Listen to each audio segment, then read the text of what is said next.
Welcome back to my channel for this week's Human Design Transit Report. And today is Monday, May 23rd. Before we dive into the transit we're currently in, the one we're going to move into on Friday, I wanted to make a comment about individual circuitry. In the previous transit, we had 9 planets in individual circuitry, and in the current transit and in the one that's coming up on Friday, we have 8 planets that are lighting up individual circuitry. So we've really had a theme of individual circuitry going on for a while, and if you've watched any of my other videos, you've heard me talk about it. But I wanted to share a quotation that comes from Buckminster Fuller, who was a great visionary and futurist and inventor and systems analyst. And he said, "You never change things by fighting the existing reality. To change something, build a new model that makes the existing model obsolete." And I love that. Don't necessarily try to fight what is, but create something new that will make what is already here that isn't working irrelevant. This is also a theme that I heard in a conference that I participated in last week called Together We Can, which is all about people creating solutions to some of the big issues that we have in our world today about how do we get from where we are right now to where we want to be. And one of the mantras that I really loved is we want to be creating new systems, new ways of being, new relationships, new collaborations. And so individual circuitry provides us with downloads from superconsciousness. It helps us to plug in to the greater creative intelligence of the universe and receive guidance about what we can do in order to be creating the world that we really want to be living in. And so as we are having so much individual circuitry lit up, my invitation to you is to be practicing receiving whatever you can in terms of your own inner guidance of what is coming in through that. That 4323 is still lit up by the nodes. And then we also have a bunch of other individual circuitry, including where the sun and the earth are right now, which I'll talk about in just a second. But the point really is that in order for us to be creating new solutions, we have to create new models that make the old models obsolete or make them irrelevant.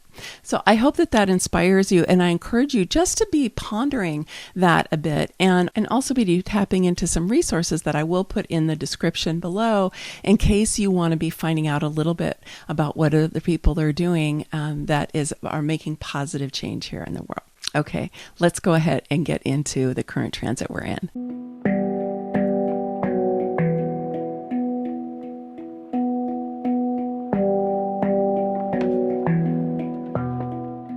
Last Saturday on May 21st, the sun moved into the gate 20 and the earth moved into the gate 34. These two make what's called the channel of charisma in traditional human design, or the channel of responsive power in quantum human design. This is the only channel that runs directly from the sacral center up to the throat. It's a very powerful channel. It's the most powerful and the fastest channel that we have in the entire system, because it is bringing pure life force energy from that sacral center up directly into the throat. So it's really fueling our ability to express, to activate, and to manifest. It's also known more colloquially as the channel of the manifesting generator.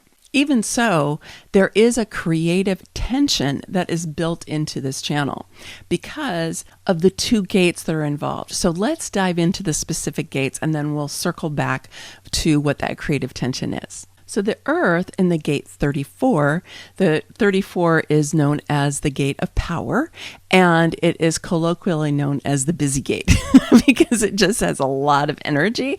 I have this defined in my chart. It's a very powerful energy that can potentially help you get a lot done. It's on the sacral center, so it has sustainable long-term energy, provided that you're using it in response, not from initiating, but from responding, because everything that has to do with the sacral needs to respond. Part of the reason that the 34 is known as the busy gate is that this is an energy where you can have multiple projects or you can be multitasking.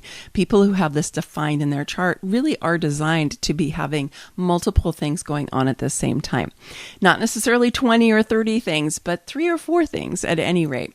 They're not the kind of person that you want to say, can't you just pick one thing and settle down and do that one thing, because it's not going to suit them.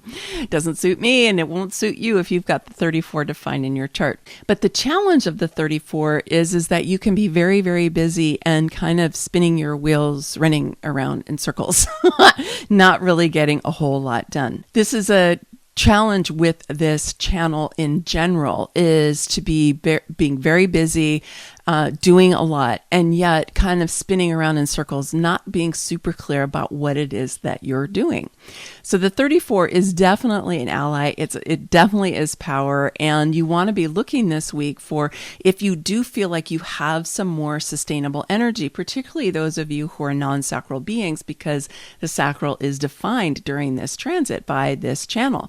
And so you may be feeling like you have more faster energy to be able to be creating things and making things happen. Now, the thing is that you have to look at the 20. So the sun has moved into the gate 20. The 20 in traditional human design is known as metamorphosis, and in quantum human design is known as patience. I've never really understood the metamorphosis piece, so I'm going to go with the patience piece because I do understand that. It's almost like the 20 is the gatekeeper for the 34, because the 20 recognizes the responsive nature of the energy coming from the sacral and coming from the 34, and is saying we have to be patient, we have to pause, we have to make sure that we're doing what we're doing at the right time with the right people in the right situation. This is one of the big lessons of human design in general, is to be able to be tuning into right timing and to be paying attention to, is this going to be something that's going to really be well received? Is it feeling like it's the right time in the flow of life, of the cosmic energy? Because if you do get really focused on being busy, and you're not paying attention if it's the right time, is you can kind of burn yourself out, honestly. And especially if you're doing this with too much initiation. So the 20 is almost like brakes on the 34. You can see there's creative tension here between that 34 and that 20, where the 20 is like, okay, let's just make a pause and make sure that this is the right time. So those of you who have this channel defined in your chart, a lot of manifesting generators have this defined in their chart. It's not the only way you can be a manifesting generator, but it's one of them. If you want to find out more about all the different ways you can be a manifesting generator, you can go and watch this video of mine right here, because it's very interesting about all the different kinds of manifesting generators.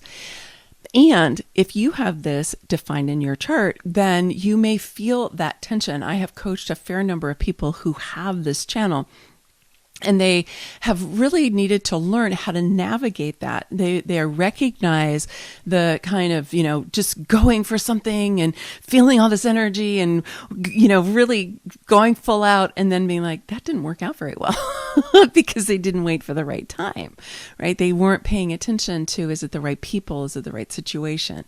Is everything set up the way that it needs to be? So it's great to be able to take advantage of this energy while it's transiting here through next Thursday. Just check out for yourself that you are playing with and dancing with that creative tension, so that you don't end up finding yourself either spinning in circles and not really doing anything, or going for it and not getting the outcome that you want. This channel is in the integration circuit, which is part of individual circuitry.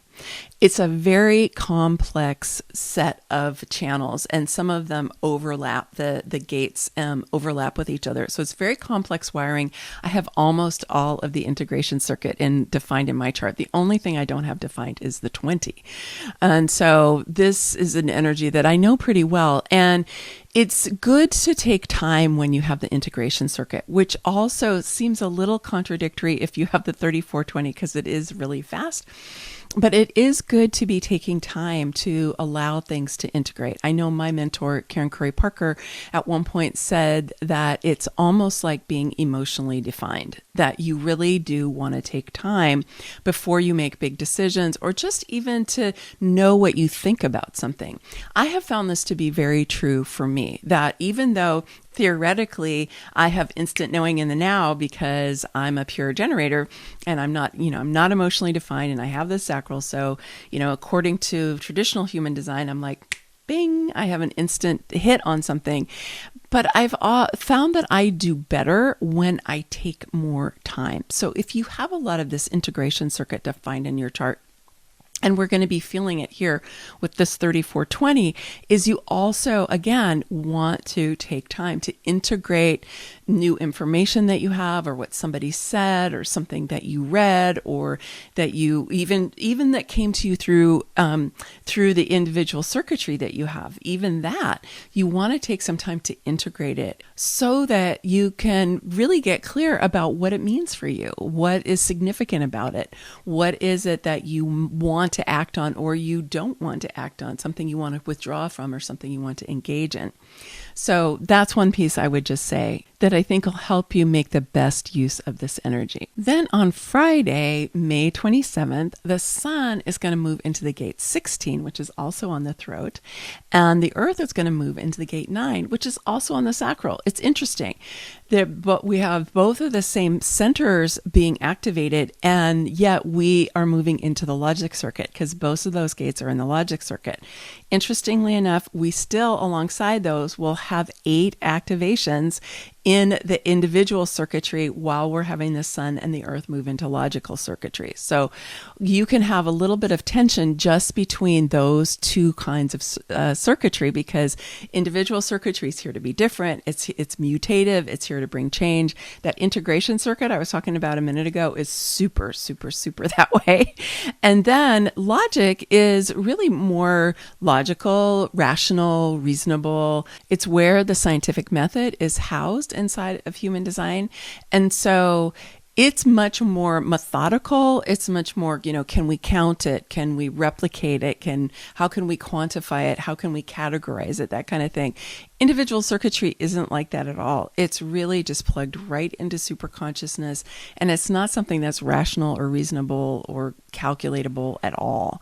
It tends to be much more highly intuitive.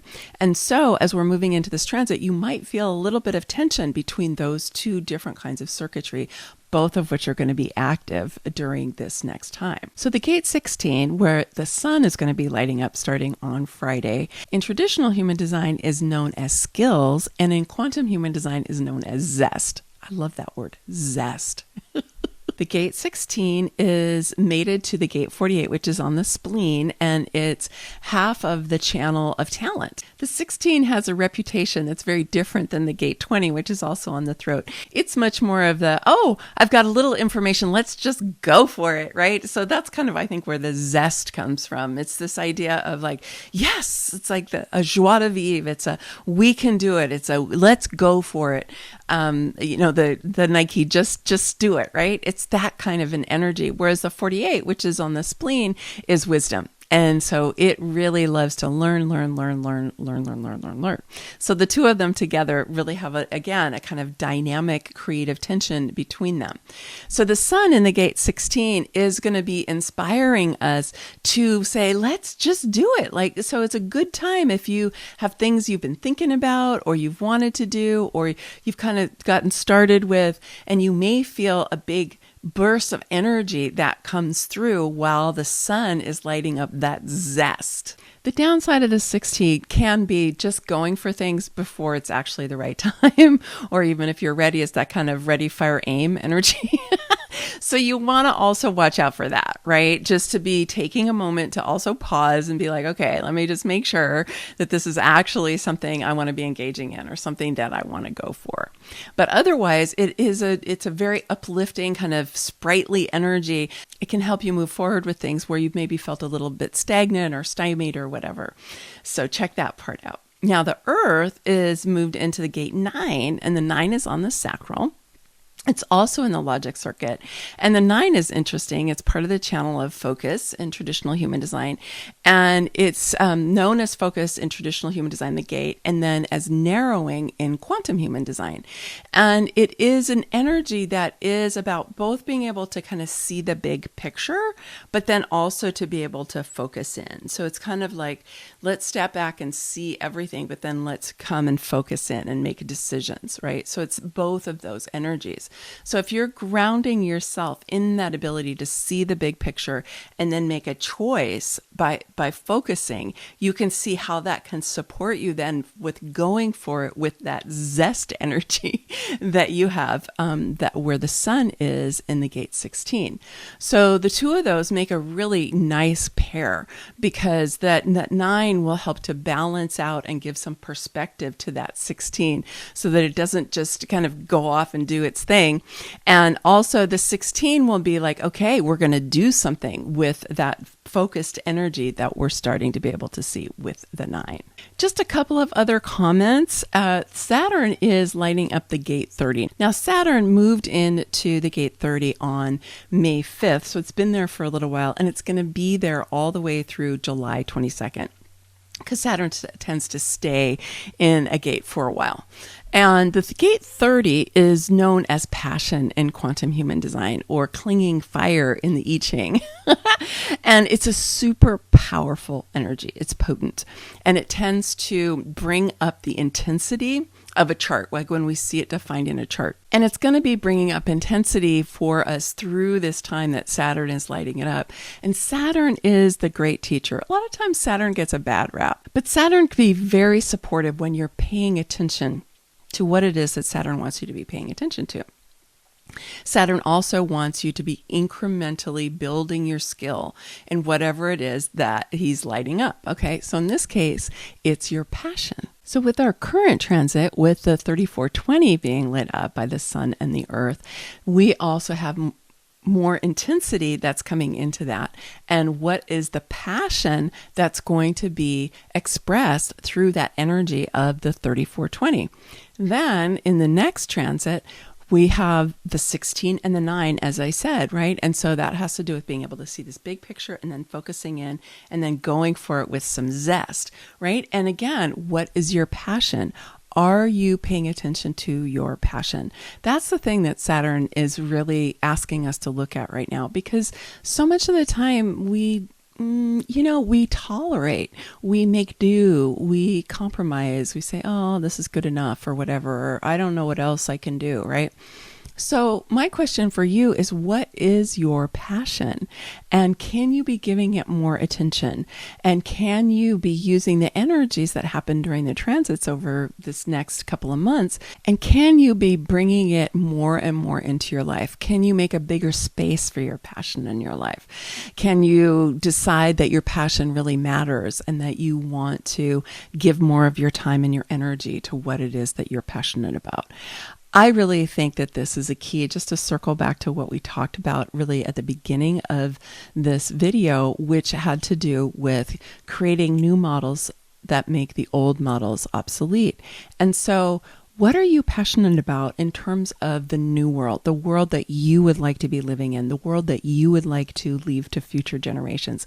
What are you passionate about that you would like to see?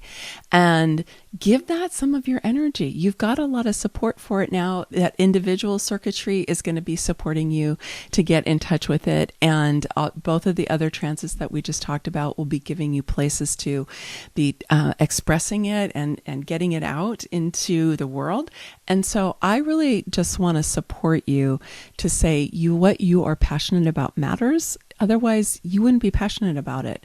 And if it aligns with what you want to see more of in the world, I really encourage you to just go for it. And you know by now that I am passionate about human design, because I really do think it is a way for us to liberate ourselves from a lot of conditioning that has held us back and has tried to fit us into boxes that don't suit us. Those of us with individual circuitry are very aware of that. And so I created a couple of ebooks that are free for you, getting started with human design, and also the reflection journal. So if you haven't picked those up yet, I really encourage you to do so. I will leave the link up here after I sign off, and it'll be down in the description as well. Many blessings. Much love.